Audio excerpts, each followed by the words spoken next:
Quite recently, I had some work to do with a PhD student who for the very first time got in contact with the review process, so as a submitting author.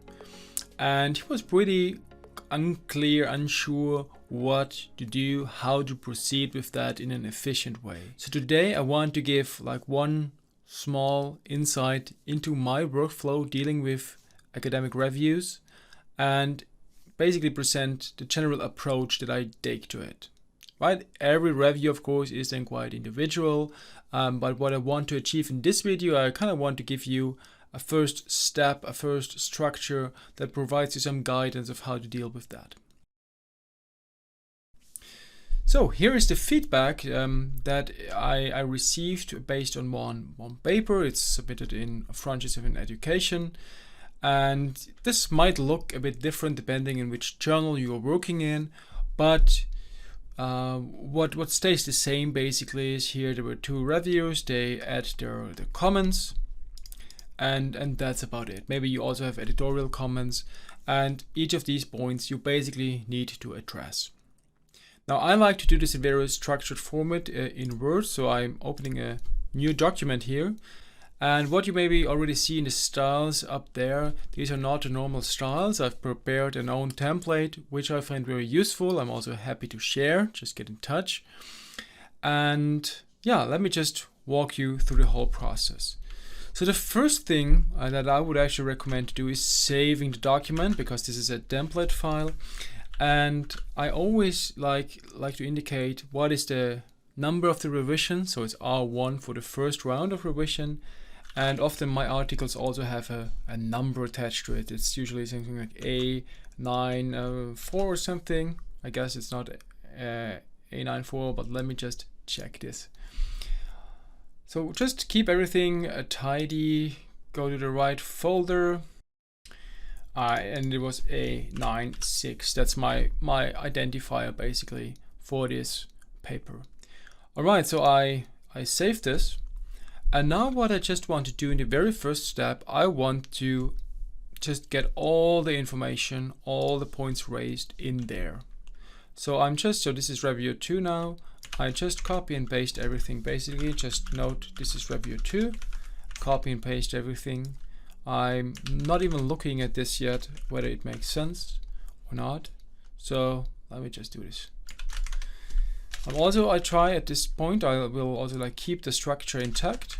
But as you can see, for instance, this very last comment here, there are actually many points. So maybe what I will do soon is that I will make some more useful chunks for myself. Okay, and then there's review 1. So let's do the same for review 1. Reviewer 1. And we just add all the things. Okay, no answer given. This is probably not something that we need to copy, but usually I try to be as complete as possible. And here again, pretty similar structure. So the review obviously was answering in the format provided by the journal first, and then what he or she did is provide some open comments, and they just have written that in one box, which I think is not how it should be according to the system, but it doesn't really matter.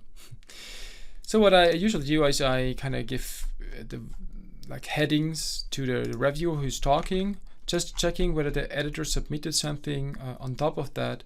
But you see there's nothing here, so there's no editorial comment. All right, so that's it. Basically, I don't need anything from that page anymore, so I can close it. And this is now where my style sheets come into play. So I say this is a reviewer comment. Okay, this is not actually a comment. And to each of those points, I need to respond.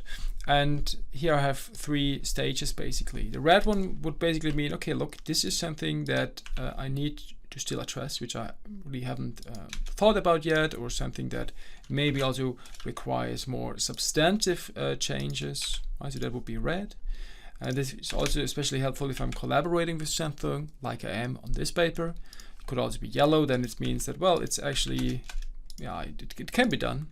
Or green, of course, would then be, okay, this is actually a quite easy point.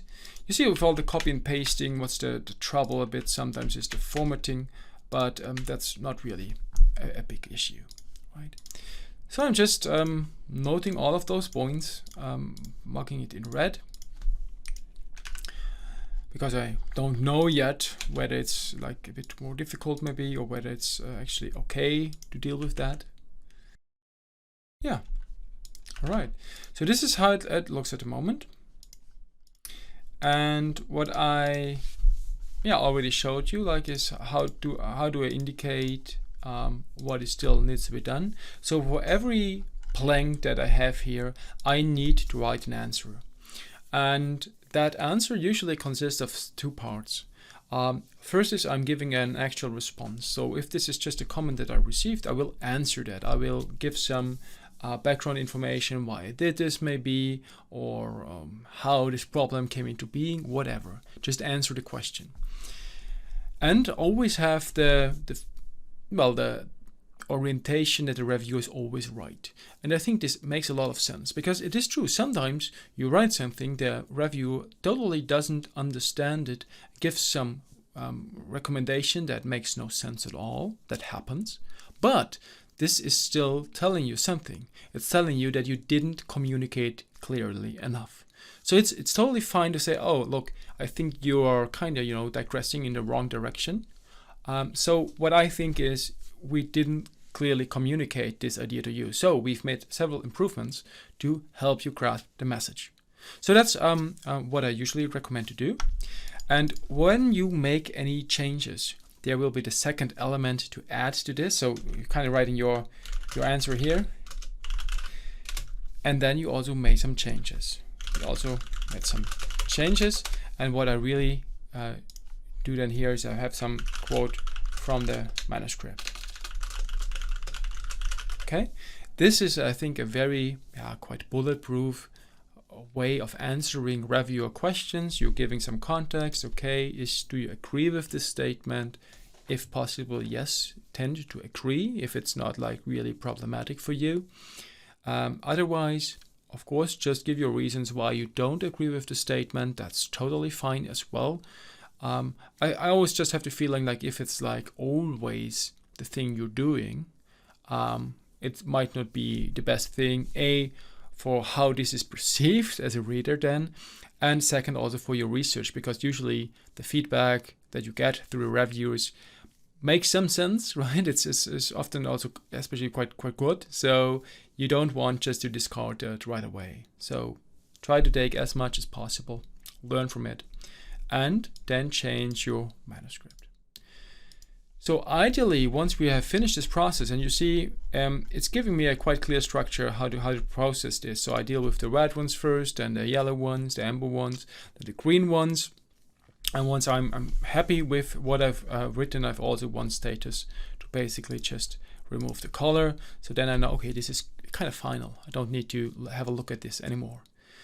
And the statements, the quotations directly from the manuscript are very useful as well, because in the ideal scenario, the reviewer doesn't need to look at your manuscript anymore. So you get all the information here, what has been changed. Look, here's the actual change that we did. And then there's no reason to go back to the manuscript, which is useful because then you save a lot of time as a reviewer and also save time for the overall process. So that's perfect. Of course, sometimes there are, especially like in the introduction, sometimes it happens that, your angle is maybe not so helpful. Try to change the angle. And that often means like rewriting the whole section. Then I'll just put a reference here. Please check the whole introduction section because there were just too many changes. But that's a very transparent approach, I think. I hope that you gain some value from this very systematic approach that I apply here to writing revisions, revision letters. I wish you much success with revising your paper with confidence and getting your work published.